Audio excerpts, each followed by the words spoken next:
Anganwadi worker हूँ और मैं जब मैं लगी थी मैं अनमैरिड थी और मैं दूसरे ब्लॉक में मेरी शादी हो गई। और अब ये देखिए, जैसे कि आपने सुना है कि हमारी प्रशासन से यही मांग है कि एक तो लड़कियां बेचारी रिटायरमेंट कर दी गई हैं 60 साल की, और क्या उनको एक नया पैसा नहीं दिया गया और ना ही उनको पेंशन दी गई है। क्या कभी ऐसा सुना है कि लड़कियों को मतलब गवर्नमेंट एम्प्लॉय हैं और उनको रिटायर किया गया, उनको पैसा नहीं दिया गया और ना ही उनको कोई पेंशन दी गई। और दूसरी पॉलिसी हमारी ये निकाली गई है कि जो लड़कियां कुंवारी लगी थी उनको जो शादी हो गई है दूसरे ब्लॉक में उनको अब निकाल दिया जाए। क्या आपने ऐसा सुना है कभी कि चाहे ऑर्डर में ऐसा लिखा था, कई ऑर्डरों में लिखा था, कई ऑर्डरों में नहीं लिखा था, अलग अलग इसके वो हैं ऑर्डर हैं और अलग अलग लिखा हुआ है। मैम अब बात ये है कि हमने जब अनमैरिड थी तो हम लगे थे, तो हमने अपनी बाड़ में तो शादी करनी नहीं थी, अपने भाइयों से तो शादी करनी नहीं थी, अपनी बाड़ में अब दूसरे ब्लॉक में ही करनी थी। तो ये पहले ही करते ना कि अनमैरिड लड़कियां नहीं लगाते। संगठन मंत्री भारतीय मजदूर संघ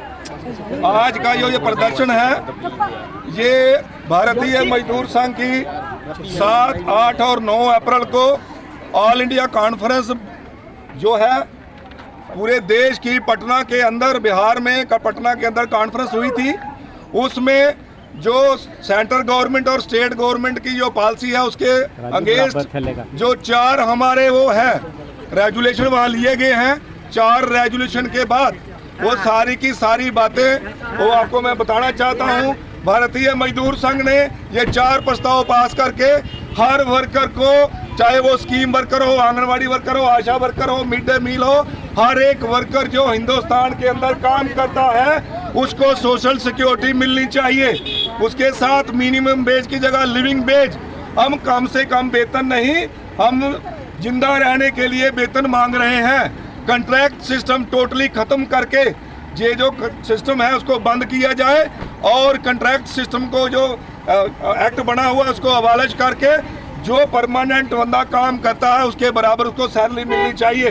आप सब पूछ रहे हैं कि एलजी प्रशासन हाय हाय के नारे क्यों लग रहे हैं। एलजी प्रशासन के नारे इसलिए हाय हाय लग रहे हैं कि 40 साल काम करने के बाद आंगनवाड़ी वर्कर और हेल्पर को घर भेज दिया गया है रातों रात, और उसके बाद एक नया पैसा इनको नहीं दिया गया है। हम ये चाहते हैं रिटायरमेंट पॉलिसी बने और आंगनवाड़ी वर्कर और हेल्पर जो भी घर जाए उसके लिए एक सम्मान पूर्वक एक राशि उनको दी जाए और पेंशन का प्रावधान किया जाए। उसके साथ साथ अभी हमने एलजी प्रशासन को, एलजी गवर्नमेंट को और एलजी साहब को मिलकर लिखा हुआ है, उसके बावजूद हाई कोर्ट में भी गए। 23 फरवरी का हाई कोर्ट के अंदर स्टे हुआ है। स्टे होने के बावजूद भी इतना यहाँ